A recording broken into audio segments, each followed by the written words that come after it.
Bonjour à toutes et à tous et bienvenue sur le plateau de KTV pour ce temps de parole un peu particulier. Vous allez me dire comme tous les matins, mais celui-là il a un goût un petit peu différent aujourd'hui. On reçoit Sandati, c'est j'allais dire la patronne des femmes leaders qui est avec nous sur le plateau. Sandati, bonjour. Bonjour. Merci d'avoir accepté notre invitation. Vous êtes en direct sur Kwezi FM et sur Kwezi Télévision.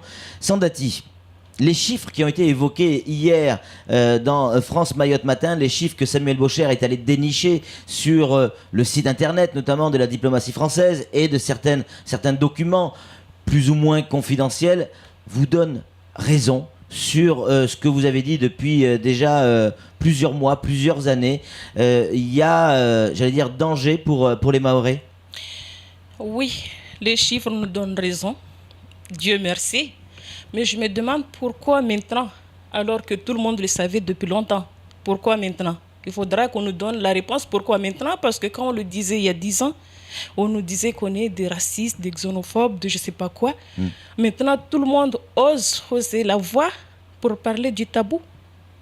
Moi, je me pose des questions. Pourquoi maintenant? Et pourquoi pas? Vous l'expliquez comment? Pourquoi maintenant? D'après vous, pourquoi? Pourquoi ces chiffres sortent aujourd'hui? Parce que la réalité ressort du noir et tout le monde le voit, que ce soit le gouvernement, les Mahorais, même les clandestins eux-mêmes subissent, tout le monde subit. Et ça, quand nos mères et nos grands-mères le disaient, que si ça continue comme ça, il y aurait une guerre civile, personne ne croyait. Mais maintenant, chacun se dit que si je ne me défends pas, moi, qui va me défendre? Parce que même l'État français, il reste incapable. Il peut pas parce qu'on voit toutes les agressions, tous les jours, tous les vols, tout ce qui se passe et on voit rien venir. Et ce qui me fait mal au cœur, quand on voit les petits clandestins, les petits voyous faire la loi, on est en train de nous dire, mais ouais, mais ce sont des Français, ce sont des Mahorais, mais les Français viennent de qui? Des petits clandestins qui sont nés à Mayotte, qui ont la nationalité française, qui est délivrée par l'État. Tous les mois, on voit à la case Rocher au tribunal, délivrer des nationalités françaises tous les matins, mais l'État français encourage ces gens-là à venir à Mayotte. Qu'ils arrêtent de nous accuser que c'est nous les Mahorais qui les accueillons. Bien sûr, si vous ouvrez les frontières, si vous les laissez rentrer, vous les mettez à l'école, que vous les donnez la nationalité française, tous les jours ils viendront. Moi-même, je ferai pareil. On sent, à la radio ça se sent peut-être, à la télévision on va le voir, on vous sent quand même touché, ému. Vous avez les yeux qui brillent ce matin, Sandati, par ce qui est en train de se passer sur cette île, sur votre île. C'est les parents et les grands-parents qui avaient raison. Ils ont eu toujours raison depuis, parce que si aujourd'hui on a des sénateurs mahorais ou des maires ou de tout ce qu'on peut dire, c'est grâce à ces mamans-là qui ont osé hausser le ton pour dire basse. On veut être libre, libre pour s'exprimer, libre pour dire ce qu'on pense, libre pour vivre heureux. Mais malheureusement, on ne nous laisse pas vivre comme on veut. Sandati, c'est en quoi concrètement cette immigration qui s'accentue de jour en jour, en quoi elle peut être dangereuse pour les Mahorais? Mais elle est dangereuse de partout, parce que la rentrée, c'était hier, avant-hier. Oui. Je vois de partout, parce que moi aussi, je viens d'origine d'une enseignante de vingtaine d'années.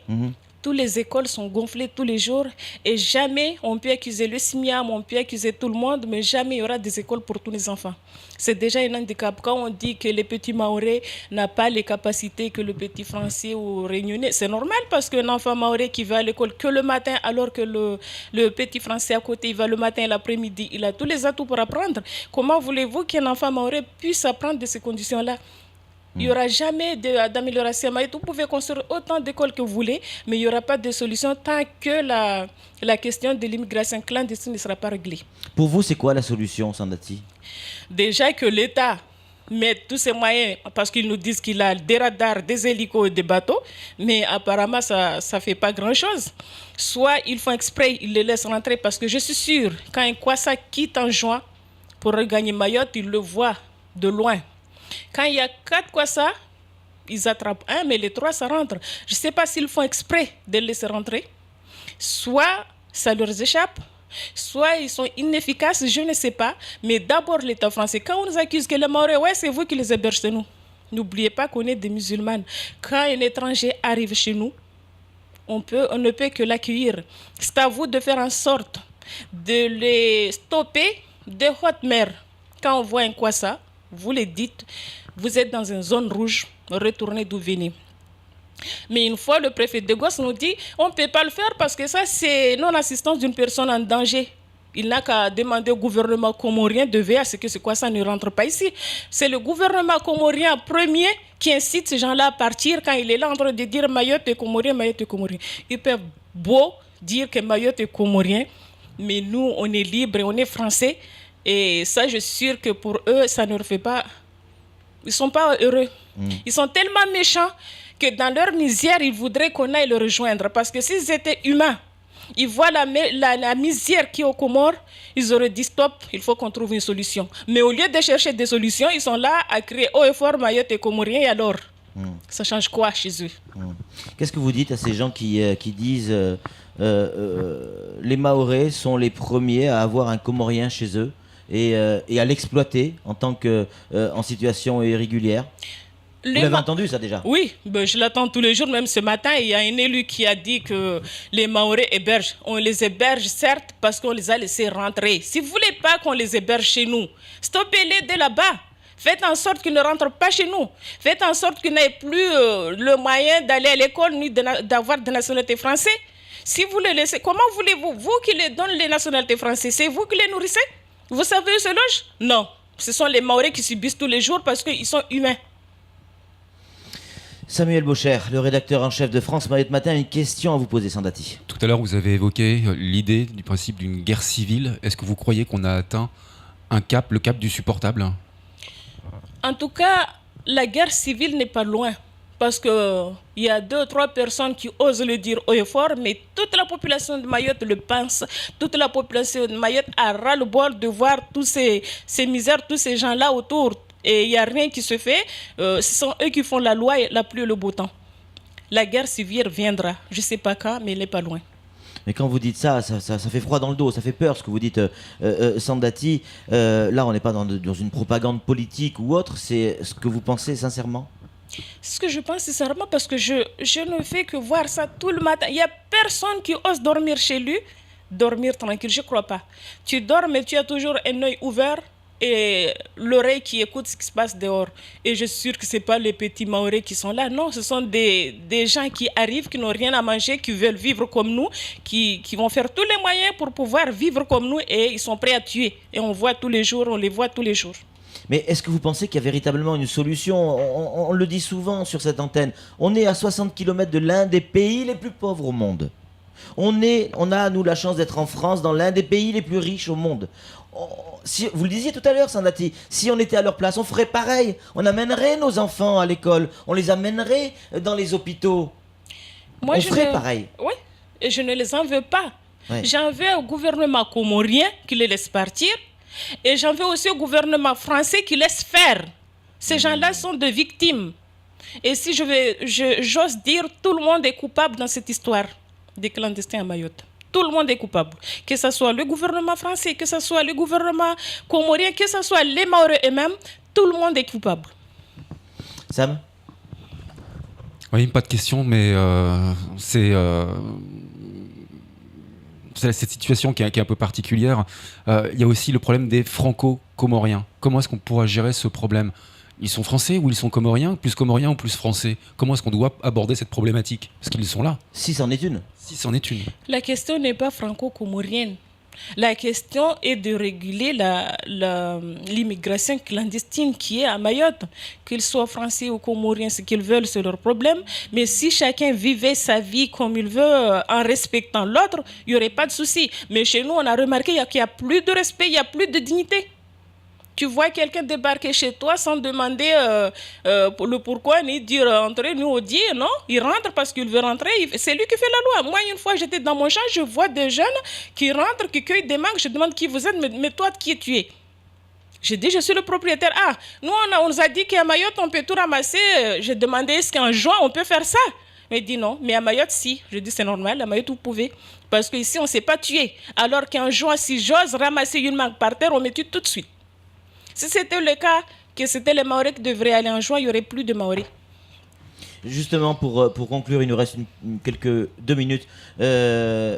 Est-ce que, quand on voit les chiffres qui ont été publiés, la une de France Mayotte matin donc d'hier, qui dit que les Mahorais sont minoritaires à Mayotte, c'est-à-dire qu'il y a moins de Mahorais que toute autre nationalité, ça vous inspire quoi? Qu'est-ce que ça pourrait m'inspirer? Parce que je le savais déjà, depuis la guerre de Mohamed Bakar, quand on a vu le débarquement. Ces gens-là, ils criaient haut et fort, on est plus nombreux que les Mahorais. Maintenant, on ne fait que constater ce qu'ils disaient. Donc, il n'y a pas d'étonnement à cela, on le sait déjà. Et on fait en sorte que Mayotte se vide de Mahorais pour aller à la Réunion métropole. Je ne sais pas si c'est une politique menée par l'État français ou qu'est-ce qui se passe, mais les Mahorais fuient Mayotte.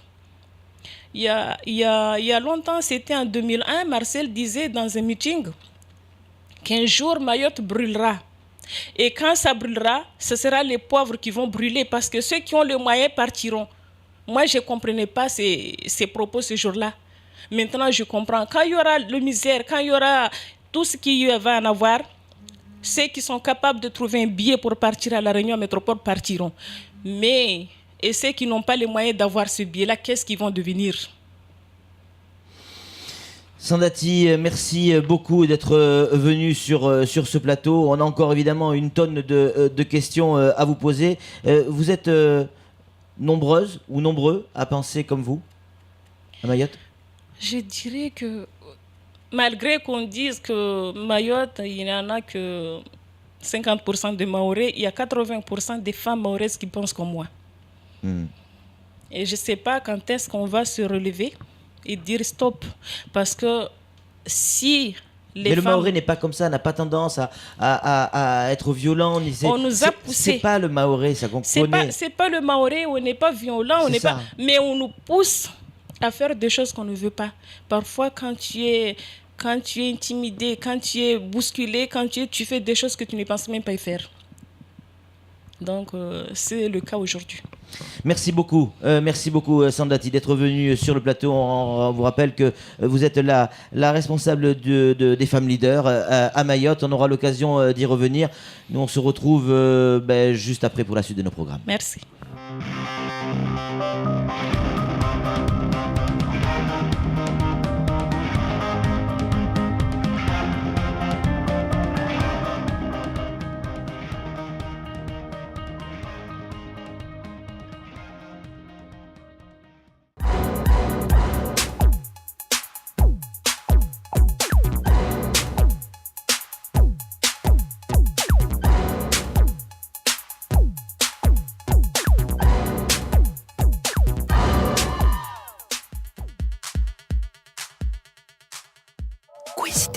C'est moi. C'est moi. C'est moi. C'est moi. C'est moi. Kwesi TV.